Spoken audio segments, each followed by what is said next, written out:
2016 dijelaskan bahwasanya paten itu merupakan hak eksklusif yang diberikan kepada inventor atas invensinya di bidang teknologi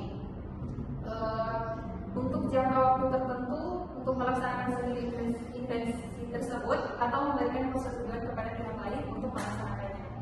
Nah, lalu ada subjek hak paten.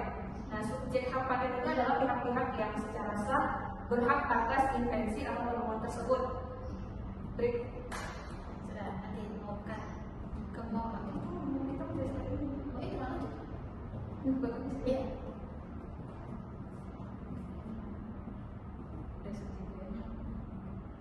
Lalu ada terkait subjek hak paten, di mana subjek hak paten ini merupakan pihak-pihak yang secara sah berhak atas invensi atau penemuan tertentu. Nah, mereka memiliki wewenang eksklusif untuk menggunakan, memberikan izin kepada pihak lain maupun mengalihkan hak paten tersebut. Terkait subjek dari hak paten itu sendiri, yang pertama adalah inventor atau penemu, lalu ada pemegang paten, yaitu pihak yang secara hukum memiliki hak atas suatu invensi. Nah, pemegang paten ini ada terdiri dari dua jenis paten, itu ada paten atas produk dan paten atas proses. Jadi paten atas produk ini di mana pemegang paten berhak melarang pihak lain untuk membuat, menggunakan, menjual, mengimpor, menyewakan atau menyerahkan produk yang dilindungi paten tersebut untuk dijual atau disewakan atau diserahkan. Lalu paten atas proses merupakan pemegang paten juga berhak melarang penggunaan proses produksi yang telah dipatenkan, termasuk pembuatan barang dengan menggunakan proses tersebut serta berbagai tindakan lain yang berbeda.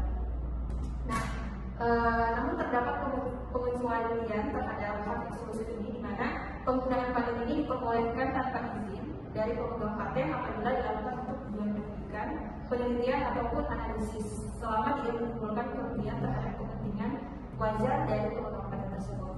Nah, lalu ada pertama pemberi kerja, di mana jika penemuan ini dilakukan dalam hubungan kerja, maka hak atas paten biasanya menjadi milik dari pemberi kerja.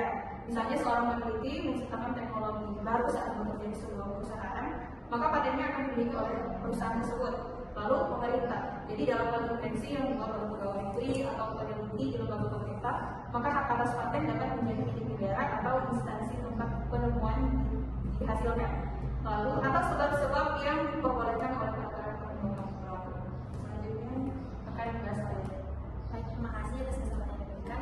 Saya akan melanjutkan dari kami yang dimana itu terkait dengan objek paten itu sendiri. Dalam Undang-Undang Nomor 13 Tahun 2015 itu ada dua yang dapat dikatakan sebagai objek paten, yang dimana objek yang dapat dipatenkan itu meliputi yang pertama itu produk, contohnya seperti alat, mesin, komposisi kimia, formula obat dan lainnya. Kemudian proses atau metodenya, yang dimana ini termasuk metode produksi, kemudian teknik manufaktur dan suatu cara kerja alat itu sendiri. Nah, kemudian penyempurnaan atau pengembangan dari produk atau proses, yang dimana invensi yang menyempurnakan produk atau proses yang sudah ada dan menghasilkan manfaat teknis tambahan.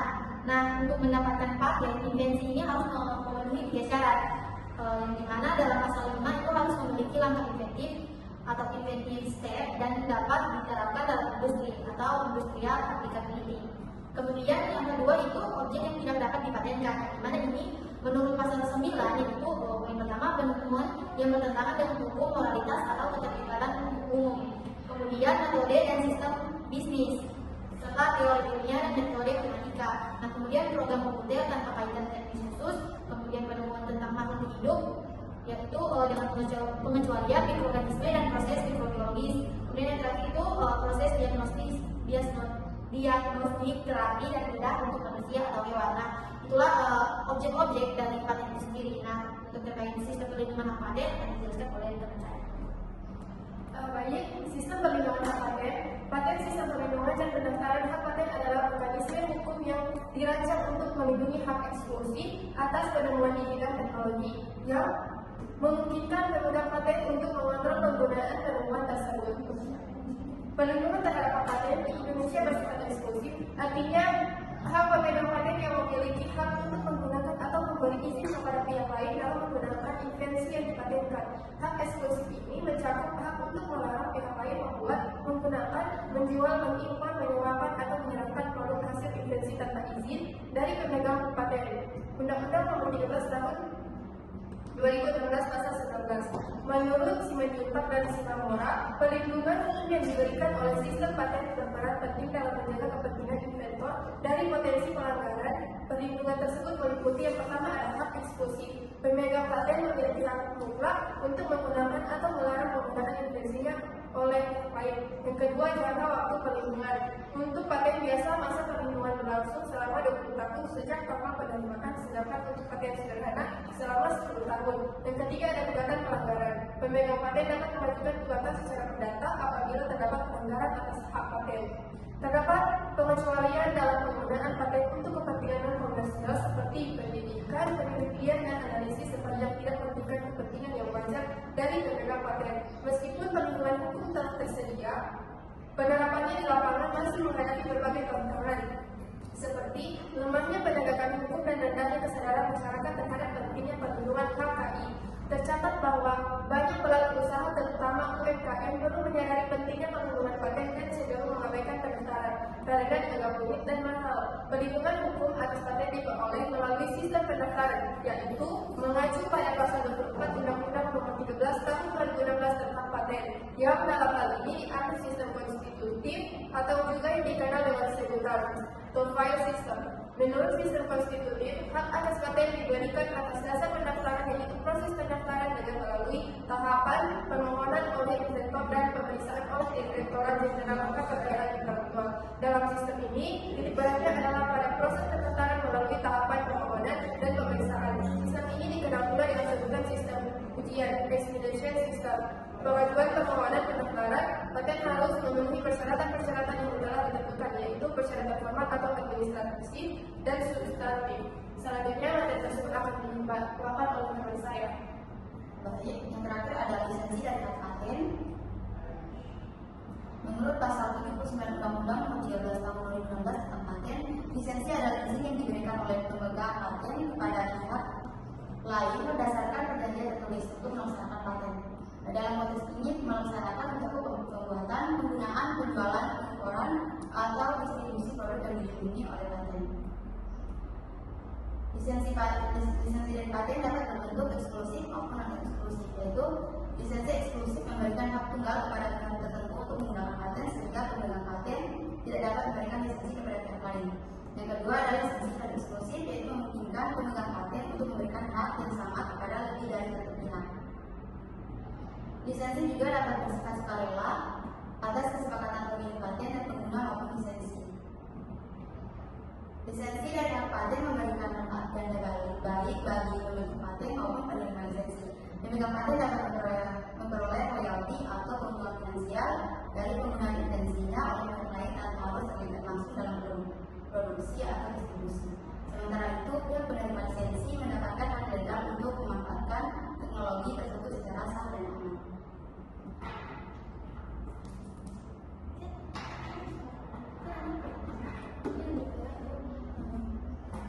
Baiklah, itu dari penjelasan terkait hak paten dari Ibu Mawani. Selanjutnya kami akan menjawab pertanyaan-pertanyaan yang telah diberikan teman-teman sekelas kepada kami.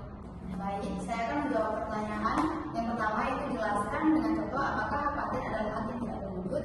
Jawabannya, hak paten memberikan pedoman hukum atas tiga pedoman teknis, bukan pada bidang fisik hasil pedoman itu. Hak ini bersifat abstrak tapi punya nilai ekonomi dan kekuatan hukum.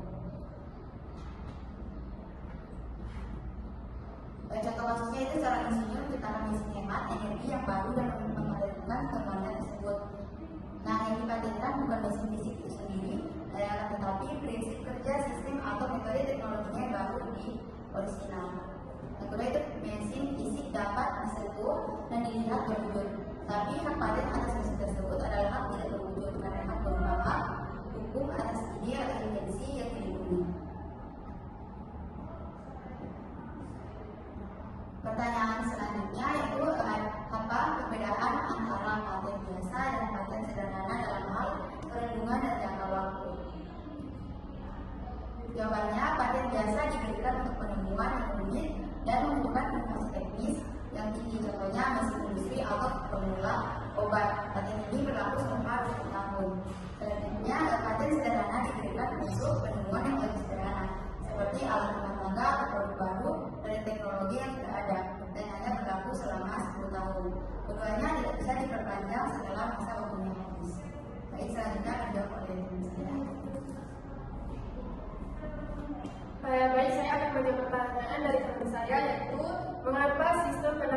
paten di Indonesia disebut sistem first to file? Jawabannya karena di Indonesia siapa yang pertama kali mendaftarkan invensinya ke Direktorat Jenderal Kekayaan Intelektual atau DJKI, maka dia yang diakui sebagai pemilik hak paten. Jadi bukan siapa yang pertama kali menciptakan. Kalau kamu menemukan sesuatu tapi orang lain lebih dulu mendaftarkannya, maka dia yang punya hak. Karena itu penting untuk segera mendaftarkan invensi agar tidak diambil oleh orang lain. Pertanyaan selanjutnya dijawab oleh teman saya. Baik, saya akan menjawab pertanyaan yang dimana apakah contoh nyata penggunaan lisensi paten di bidang kesehatan atau teknologi di Indonesia? Jawabannya itu contohnya pada saat pandemi COVID-19, di mana pemerintah itu membuka kemungkinan lisensi wajib agar perusahaan dalam negeri itu bisa memproduksi vaksin atau obat tanpa menunggu izin paten luar negeri. Nah, tujuannya untuk menyelamatkan masyarakat. Kemudian selain itu beberapa perguruan tinggi juga memberi lisensi kepada industri untuk memproduksi alat kesehatan hasil riset dosen dan juga mahasiswa. Kemudian selanjutnya akan dijawab oleh saya. Untuk pertanyaan terakhir, yaitu apa dampak jika suatu invensi tidak dipatenkan padahal sudah digunakan oleh banyak orang? Nah, jika invensi tidak dipatenkan, maka tidak akan ada perlindungan hukum. Artinya siapapun bisa meniru, menjual atau memproduksi invensi tersebut tanpa harus izin atau membayar kepada penemunya. Penemu tidak bisa menuntut secara hukum karena tidak ada bukti kepemilikan yang sah. Jadi akibatnya penemu bisa rugi secara ekonomi dan tidak mendapat pengakuan atas karya yang dipatenkan. Baik, itulah jawaban-jawaban pertanyaan yang diberikan oleh teman kami. Sekian video kami terkait dengan paten. Wassalamualaikum